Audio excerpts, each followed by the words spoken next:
What is up, Wild Bunch? Welcome to day 76 of the daily vlog here on the Cant channel. Guys, today we are talking about lottery winners who lost everything.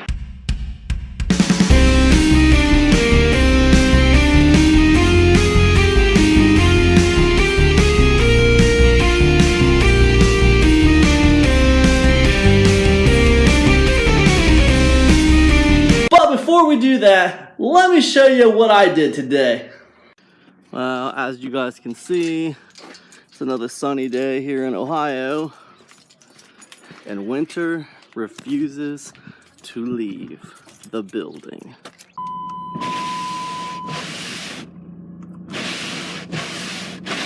All right, you guys ready to do this? No. All right, on a scale of 1 to 10, well, who thinks winter's not being fair? Me. Don't you think there's a time where you've kind of worn out your welcome and it's time for you just to go home and leave? Yeah. That's as soon as you come in. So everybody in our family is under the consensus that winter has pretty much worn out its welcome. Did you hear me say yes? No. It's still snowing out there. Still snowing out there. Winter won't let go.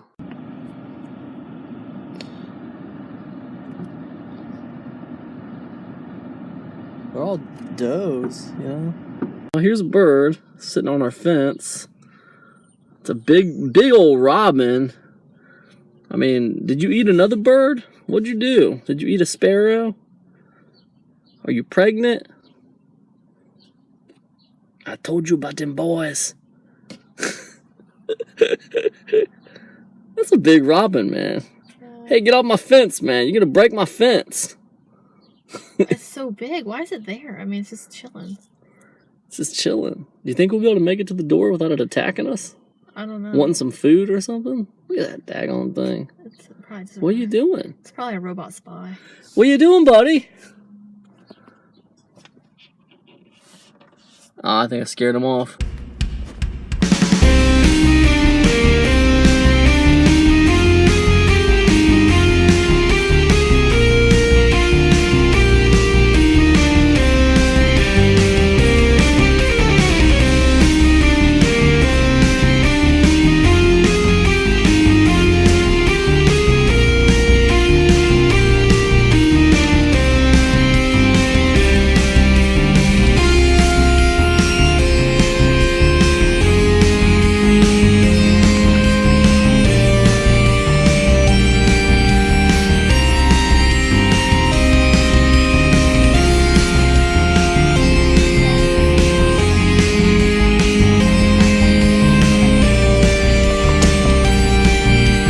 Okay guys, so lottery winners who lost everything. Guys, this is part 1 of a 4-part series that I'm going to be doing over the course of these next 4 days on the lottery. I think the lottery is a really cool topic, and I want to spend more than 1 day talking about it. Today, we're going to be talking about the losers of the lottery. Tomorrow, I want to talk to you about the winners of the lottery. The next day, I want to talk to you about the gamers, the people who seem to just win over and over at the lottery, some of the methods to their madness, how they might be doing it. And then finally, I want to talk about if you win the lottery on the day following that. I think the lottery is a really cool topic. I can't wait to get into it with you. So let's get started today with people who lost everything with the lottery. Lisa Cant, right? She won $1 million in the Massachusetts lottery in 2004. She bought a house. She went on vacations like many winners do. Of course, $1 million isn't that much after taxes. So she also opened a restaurant to make some additional income. Sadly, within a few years, she ran out of money, closed the failing restaurant. In 2007, just 3 years later, she was said of her lottery experience, actually, it's been very depressing. So, Michael Carroll was a garbage man in England when at age 19, he won about $14.4 million. in the lottery in 2002. A mansion, drugs, gold jewelry, prostitutes ate up all the money quickly, right? By 2012, Carroll was broke, living on unemployment checks, and now he works in a slaughterhouse, making about $511 a week. That's pretty good for a slaughterhouse, actually. Janet Leigh won $18 million in 1993, although her gambling habit reportedly cost her more than $300,000 a year. She may have spent more on charitable and political donations. Her generosity included $1 million for Washington University to build a new library. That was in 1993. In 2001, she filed for bankruptcy. She was broke by 2001, man. That was less than 10 years after $18 million. William Hurt won $3.1 million in the Michigan lottery in 1989. The money didn't last long. Within 2 years, Hurt wrecked his marriage, lost custody of his kids, and was charged with attempted murder. He spent his winnings on his divorce and drugs, according to his attorney. Billy Bob Harrell Jr. won $31 million in the Lotto Texas game in 1997. He no longer had to stock shelves at Home Depot. He bought a ranch, a few homes, gave money to his church, and made loans to friends. Everyone wanted a piece of his money, and soon his marriage was in trouble as he lent and spent all his winnings. In 1999, less than 2 years after his big win, Harrell took his own life. That's really sad, man. Lou Eisenberg won $5 million in 1981, which at the time was the largest lottery win ever. After taxes, he received payments of $120,000 annually for 20 years. He bought a condo in Florida, took trips to Europe and Hawaii, and gambled.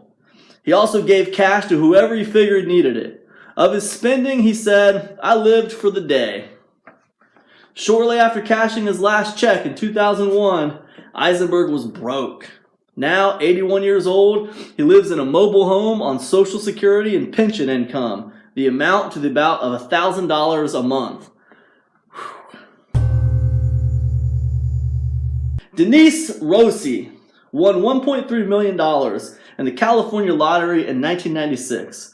But instead of telling her husband of 25 years, who thought they were happily married, she asked for a divorce and said she wanted it done quickly. Soon after the divorce, Rosie's ex-husband discovered her deception. In 1999, that was 3 years later, a judgment determined that she had broken asset disclosure laws. The judge awarded her husband every penny of her winnings. What's the lesson there, man? Is that just greed? Don't be greedy? Is that the lesson? I don't know. Is the lesson don't be greedy, or is the lesson don't stay married to people you really don't care about? I don't know what the lesson is there. It's got to be one of those two. You know what I mean? It's got to be one of those two, man. All right, let's do another one. Okay, William Bud Post won $16.2 million in 1993, and 5 years later said, "Everybody dreams of winning more money, but nobody realizes the nightmares that come out of the woodwork or the problems." Post's brother tried to hire someone to kill him and his wife. A landlady forced him to give her a third of his winnings. He was convicted of assault for firing a shotgun at a bill collector and for passing bad checks. He declared bankruptcy. When Post died in 2006, he left behind little or nothing for his 7th wife and the 9 children he had with his 6th wife. Woo! Lord have mercy. Arman Khan, he won $1 million in the Illinois lottery in 2012. He opted for the lump sum payout of $424,500. Sadly, Khan died less than a month after winning. The day after his check was mailed, While his death was ruled natural at first, a test later revealed that he had been poisoned with cyanide. The police have not named a suspect, and a subsequent autopsy revealed nothing more. Holy crap! Do you guys hear that? So this guy, he won $1 million in the lottery. He opted for a lump payment of $424,500. It was mailed out to him, and a day after it was mailed out to him, so he never even got it. A day after it was mailed out to him, he was poisoned with cyanide and died. The cops still don't know who did it. That was in 2012. So much for CSI. Woo! Now, do you think that death was related to him winning the lottery? Do you think that there was foul play involved? Do you think that somebody thought, hey, you know what? I'm going to kill this dude and take that money? I don't know. Seems like a pretty big coincidence to me. David Lee Edwards split a $280 million Powerball jackpot with 3 other people.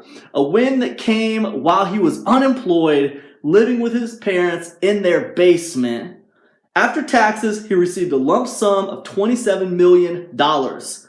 He bought a $600,000 house, a $1 million fleet of cars, a $78,000 watch, a $1.9 million jet. Who needs a jet? This cat was living in his parents' basement. What does he need a jet for? 200 swords and other medieval weapons, and a $4.5 million fiber optics installation company. He also married a woman 19 years younger than he was. Within a year, he had spent $12 million. The house was soon lost to foreclosure. His wife was arrested for stabbing a boyfriend.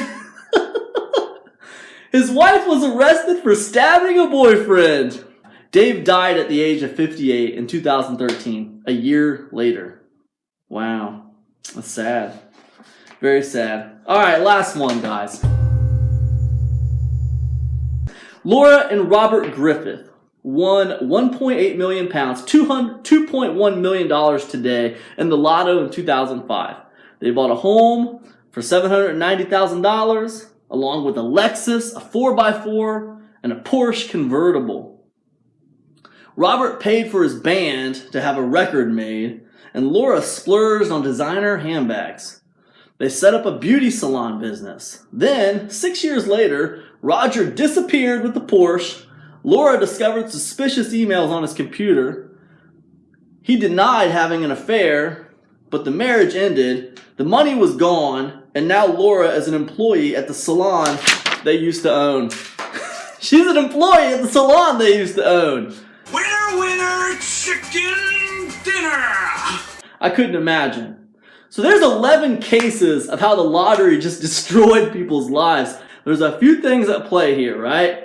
Number one, we're talking about people who didn't know how to manage money that well to begin with, right? They didn't know how to handle that much money. Most of them probably lived paycheck to paycheck before they ever came into contact with that money.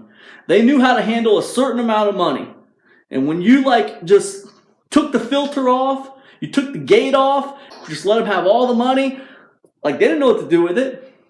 They didn't know what to do with it. So it was poor money management. Okay, that's number one. Number two, lack of vision. Most of them never ran business before or knew how to handle that kind of money, right? So they probably became the target of other people who thought they knew how to handle that kind of money, right? So they made bad business investments, bad decisions. And then, that doesn't even count all the people who come out of the woodwork once you win. Now all of a sudden your family feels entitled like you owe them something. Your friends feel entitled like you owe them something. So instantly, you're either giving money away to people or you're alienating yourself from everybody. And really, you're probably alienating yourself from everybody anyway. Whether you give them money or not, they're not seeing you the same. You're not like them anymore. The struggle is still real for them. The struggle is not real for you anymore. you're not going to be like them anymore. You're going to be alienated from everybody you know, which leaves you wide open to be surrounded by new people who are probably going to try to con you. So I can see really easily how a lot of people who win the lottery have trouble and then they fail within a few years.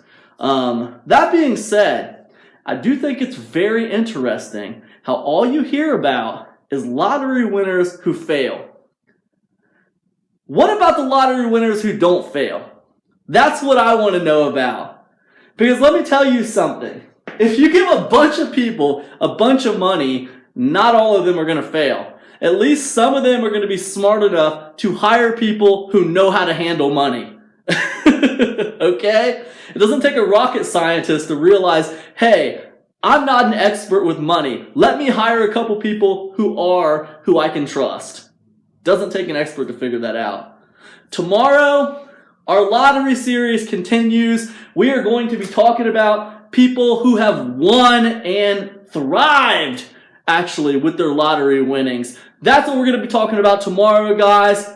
That's it for today. Be sure to subscribe. When we hit 1,000 subscribers, I'm giving away a Chromebook or I'm giving away an iPod. It's winner's choice. Be sure to subscribe so you're eligible to win. That's all I got. I'll see you guys tomorrow, guys. Peace.